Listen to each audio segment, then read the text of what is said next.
चक्रव्यूह में जाना तो जानता था, पर वापस आना नहीं जानता था। यही कारण था कि अभिमन्यु की मृत्यु हो गई, क्योंकि उसने चक्रव्यूह में जाने की विद्या तो सीखी थी, परंतु वापस आने की विद्या, बस मेरी मां की विद्या नहीं जानते। अभिमन्यु केवल वो नहीं है, हर वो व्यक्ति संसार गृहस्थी में उलझा हुआ, हर वो व्यक्ति अभिमन्यु है जो उलझा उलझा मर जाता है, सुलझने की कोशिश भी नहीं करता। हाँ, सुलझिए, बहुत उलझ गए, मन को हल्का कीजिए, भगवान में लगाइए, सौंप दीजिए। अब सौंप दिया इस जीवन का सब भार तुम्हारे हाथों में है, जीत तुम्हारे हाथों में है, हार तुम्हारे हाथों में, छोड़ दीजिए सब। बुढ़ापा आ गया, अब पकड़ने से कोई फायदा नहीं, साल 2 साल 10 साल बाद छोड़ना ही पड़ेगा ना, हाँ या ना। 10 साल बाद चलो आज तुमने पकड़ रखा, आज के 10 साल बाद छोड़ना पड़ेगा कि नहीं? तो कल छोड़ना पड़ेगा भाई, आज छोड़ दो ना। संसार मैं ये नहीं कहूंगा आपसे कि सब छोड़ के तुम्हारे द्वार चले जाओ ना, घर पे ही रहो, पर कैसे रहो? कीचड़ में कमल का पुष्प रहता है, कीचड़ में रहता है भक्तों, पर कीचड़ से कोई संबंध नहीं रखता कमल का पुष्प। ऐसे संसार में रहो, पत्नी के बीच में, पुत्रों के बीच में, नाती के बीच में, काम धाम बिजनेस व्यापार के बीच में रहो, सबके बीच में रहना अच्छी बात है, पर किसी में आसक्त हो जाना, किसी में मोह रखना, ये अच्छी बात नहीं है। जैसे कीचड़ में कमल का पुष्प रहता है, ऊपर रहता है, ऐसे आप सब चीजों से ऊपर उठ जाइए। दलदल में यदि आप डूब गए तो ना घर के रहेंगे ना घाट के रहेंगे। सुखदेव भगवान चल पड़े, उन्हें प्रणाम करते हैं। ऐसे सुखदेव जी जो जन्म लेते सन्यासी हो गए, ऐसे सुखदेव को नमस्कार करते हैं। बोलिए सुखदेव भगवान की। भक्तों आइए चलते हैं नैमिषारण्य। नैमिषारण्य में 88,000 संत बैठे थे, वहां सूत जी का आगमन हुआ। सूत जी को देखते ही सारे संत खड़े हो गए, खड़े होकर उनका अभिवादन करने लगे और कहा कि प्रभु हमें कथा सुनाइए। कौन सी कथा? बोले कृष्ण प्राप्ति करम शाश्वत साधनम तद्वदाधुना। हमें ऐसी कथा सुनाइए जिस कथा से हमें भक्ति ज्ञान और वैराग्य मिल जाए, हमें जिस कथा से कृष्ण मिल जाए, ऐसी कथा सुनाइए। तब सूत जी कहते हैं मैं आपको सार सुनाता हूँ। एक बार क्या हुआ, यही कथा जो आप सुन रहे हैं ना भक्तों, यही कथा एक बार सुखदेव जी राजा परीक्षित को सुना रहे थे। तभी देवराज इंद्र आए अमृत का कलश लेकर, और देवराज इंद्र ने कहा कि सुखदेव जी कथा हमें सुना दो और राजा परीक्षित को बदले में अमृत पिला दो। सुखदेव जी बोले वाह इंद्र, यदि तुम प्रेमी बनकर आते ना तो हम आपको कथा जरूर सुनाते, पर आप प्रेमी नहीं, आप तो सौदागर बनकर आए हैं, और ये कथा सौदागरों की नहीं, ये कथा तो प्रेमियों की कथा है। यदि प्रेमी बनकर बैठोगे तो कथा सुन पाओगे, और सौदागर बनकर बैठोगे तो कथा नहीं सुन पाओगे। कहा कांच का टुकड़ा, सुखदेव जी कह रहे हैं, जरा समझिए, सुखदेव जी कह रहे हैं कि आपके स्वर्ग का अमृत कांच का टुकड़ा है और हमारा कथामृत मणि है। भला मणि देकर कांच का टुकड़ा कौन लेगा, सस्ता सौदा कौन करेगा? सुखदेव जी इंद्र के स्वर्ग के अमृत को कांच का टुकड़ा कह रहे हैं और भागवत को अमृत कह रहे हैं। भक्तों याद रखना, यदि कोई अमृत पी लेना तो उसे स्वर्ग की प्राप्ति होती है, पर 7 दिन कथा की गंगा में कोई डूब जाए और कथा अमृत का कोई पान कर ले तो उसे स्वर्ग की नहीं स्वयं भगवान की प्राप्ति हो जाती है। गोलोक धाम, बैकुंठ धाम, साकेत धाम, इनकी प्राप्ति इस कथा को सुनने के बाद मिलती है। स्वर्ग की प्राप्ति कोई बहुत बड़ी नहीं बात नहीं है, स्वर्ग तो कोई भी चला जाए। स्वर्ग मतलब 5 स्टार होटल, सारी सुख सुविधाएं हैं वहां, नाचने के लिए अप्सराएं हैं, पीने के लिए सुरा है, बैठने के लिए सोने की सिंहासन है, ना भूख लगती, ना प्यास लगती है, ना गर्मी लगती, ना सर्दी लगती, मौज है बढ़िया। वहां 5 स्टार होटल जैसी सुख सुविधाएं हैं। अब हमने भक्ति की, वहां पता क्या अप्सराएं नाचती रहती हैं। तो अब बताइए, हमने भक्ति की है, हमने भगवान को पाने का संकल्प लिया है, तो हम अप्सराओं का नाच देखने जाएंगे स्वर्ग?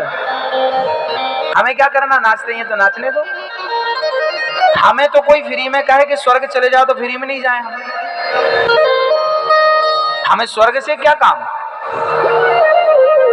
स्वर्ग में रहने वाले इंद्र का मन बिगड़ा, तो गौतम की नारी को देखने आए कि नहीं? हाँ या ना? स्वर्ग में रहने वाले इंद्र का भी मन विचलित हो जाता है। वो भी गौतम की पत्नी को, सुंदर थी ना उनकी पत्नी, तो उनमें मन आकर्षित हो गया। तो स्वर्ग में रहने वाले आदमी तो भोग ही भोगते रहते हैं। यहाँ इंसान यहाँ भोग भोग रहा है तो वहां भी भोग भोग रहे हैं। तो हम भोग से तो निकल के अब योग की तरफ जा रहे हैं और फिर भोगी बन जाए। जब विजिबल वाइब्स स्वर्ग नहीं, स्वर्ग जाना ही नहीं चाहिए। कोई बुलाए आपको स्वर्ग आ जाओ, नहीं जाएंगे हम।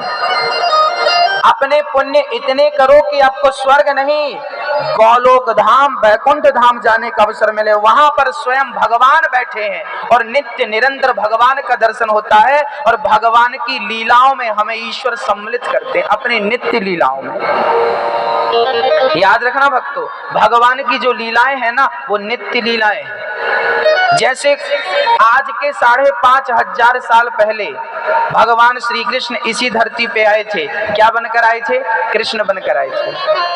उनके संग राधा जी भी थी, उनके संग ग्वाल बाल भी थे, उनके संग यशोदा मैया भी थी, नंद बाबा थे। मतलब पूरा परिकर। जब हमारे भारत में अमेरिका का राष्ट्रपति आता है ना, तो अमेरिका का राष्ट्रपति बाद में आता है, उनका परिकर पहले आ जाता है। उनके कर्मचारी, उनके भोजन व्यवस्थापक, उनके ये उनके वो आ जाते हैं कि नहीं? हाँ, ऐसे ही जब भगवान अवतार लेते हैं ना, तो उनका परिकर पहले आ जाता है व्यवस्थाओं को संभालने के लिए। यशोदा मैया आ गई, नंद बाबा आ गए, गोपियां आ गई, ग्वाल बाल आ गए, तो कोई गैया बन के, तो पेड़ बन के, सब उसी रूप में तो थे उस टाइम पे। फिर भगवान आए, लीला किए, चलते बने। यहाँ पे लीला पूरी हुई तो दूसरी जगह पे। अभी इसके पहले कल कथा पूरी हुई इंदौर में। आपने सुना कथा टीवी पे? कल ही कथा टीवी पे पूरी हुई और आज यहाँ शुरू हो गई। अभी कल तक कथा इंदौर में थी, मध्य प्रदेश में, आज जयपुर में है। इसके बाद दंतेवाड़ा में स्टार्ट हो जाएगी, छत्तीसगढ़ में। तो कथा वही है, स्थान बदलता गया। कथा वही है, स्थान बदल गए। और केवल स्थान नहीं, श्रोता भी बदल गए। कथा नहीं बदली, कथा वही है, पर श्रोता बदल गए और स्थान बदल गया। ऐसे ही भगवान की लीलाएं वही होती हैं, पर उन लीलाओं को अभिनय करने के जो पात्र होते हैं, जैसे यशोदा माँ। आप यहाँ जितनी माएं बैठी हो ना, यदि आपका पुण्य ज्यादा होगा ना, तो किसी जन्म में भगवान आपको यशोदा बनाएंगे और आपका दूध पिएंगे भगवान। यहाँ जितने पुरुष बैठे हैं, यदि आपका प्रेम भगवान में हो जाए ना, तो आपको किसी जन्म में नंद बाबा बनाएंगे भगवान। किसी जन्म में भगवान अपनी लीला में सम्मिलित आपको मधुमंगल बना देंगे। किसी जन्म में आपको भगवान अपना ग्वाल बाल बना लेंगे। कोई ना कोई अभिनय आपको दे देंगे, रोल दे देंगे कि चलो आपको ये बनना। भगवान अपनी लीलाओं में सम्मिलित कर लेते हैं जो भगवान का अनन्य भक्त होता है। जैसे मीराबाई चली गई, वो मीराबाई कहाँ गई होंगी? बोले भगवान की जो नित्य लीलाएं चल रही है ना, उन लीलाओं में आज गोपी बनकर भगवान के संग घूम रही होंगी, रास रचा रही होंगी भगवान के संग। भगवान को प्राप्त कर चुकी, वो रमण कर रही होंगी भगवान के संग, क्योंकि उनके पुण्य ज्यादा थे तो वो भगवान तक पहुंच गई। हम लोगों के पुण्य कम है तो हम यहीं नरक में, यहीं स्वर्ग में, यहीं नरक में, यहीं स्वर्ग में। आप लोग लिखवाते भी हैं अपने पूर्वजों के नाम, स्वर्गीय फलाने जी। आप लोग स्वर्ग से आगे का सोचते ही नहीं, आपकी बुद्धि नहीं जाती वहां तक। क्या करें, जिसको जो चाहिए उसको मिल जाता। हाँ जी, तो ये भगवान की नित्य लीलाएं हैं भक्तों। आज भगवान श्री कृष्ण की कथा को सुखदेव जी ने कहा इंद्र अधिकारी नहीं है। इंद्र को बड़ा बुरा लगा कि लो हमें नहीं सुनाया। सोचिए, इंद्र को सुखदेव जी ने कथा नहीं सुनाई क्योंकि तुम अधिकारी नहीं हो। सोचिए कि भागवत कथा आप लोग सुन रहे हैं, पर इस कथा के अधिकारी इंद्र भी नहीं थे, ऐसा भागवत में लिखा है। उनको निकाल दिया गया मंडप से, आप अधिकारी नहीं, चलिए यहाँ से। इंद्र गए, बुरा मान के गए और स्वर्ग में तराजू बांधी। एक पलड़े पे भागवत को रखा, दूसरे पलड़े पे तमाम सुखों को रख के तौल के देखा कि देखें तो हमारी, अच्छा इंद्र को अहंकार था कि स्वर्ग सबसे बड़ा है। तौल कर देखा, स्वर्ग का कल्प वृक्ष सारा सुख रख दिया। तौल कर देखा, एक पलड़े पे भागवत थी, दूसरे पलड़े पे स्वर्ग का तमाम सुख था।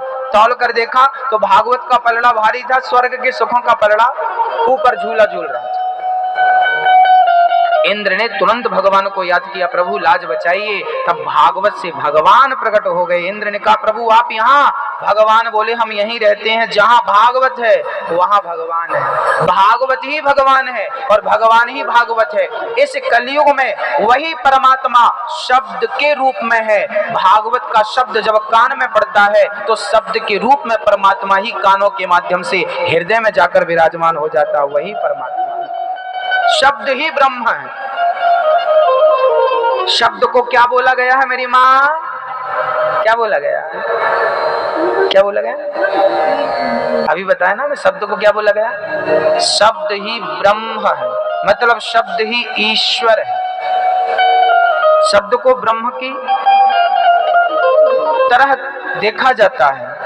आज सुंदर सी पावन सी कथा, सुंदर सी कथा हुई। अब क्या हुआ, एक बार इस कथा को देवर्षि नारद जी ने भी सुना था। माँ, नारद जी तो सन्यासी है, सुनी। एक बार क्या हुआ, नारद जी सत्कर्म की खोज में निकल पड़े। कहां कहां गए जरा सुनो। पुष्करम चा प्रयागम चा काशीम गोदावरीम तथा हरिक्षेत्रम कुरुक्षेत्रम श्रीरंगम से तुबंधनम।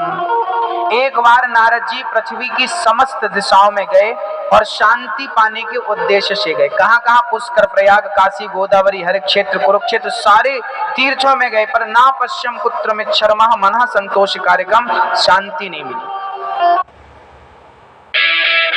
अरे तुमने सुना क्या? विद्या मंदिर क्लासेस का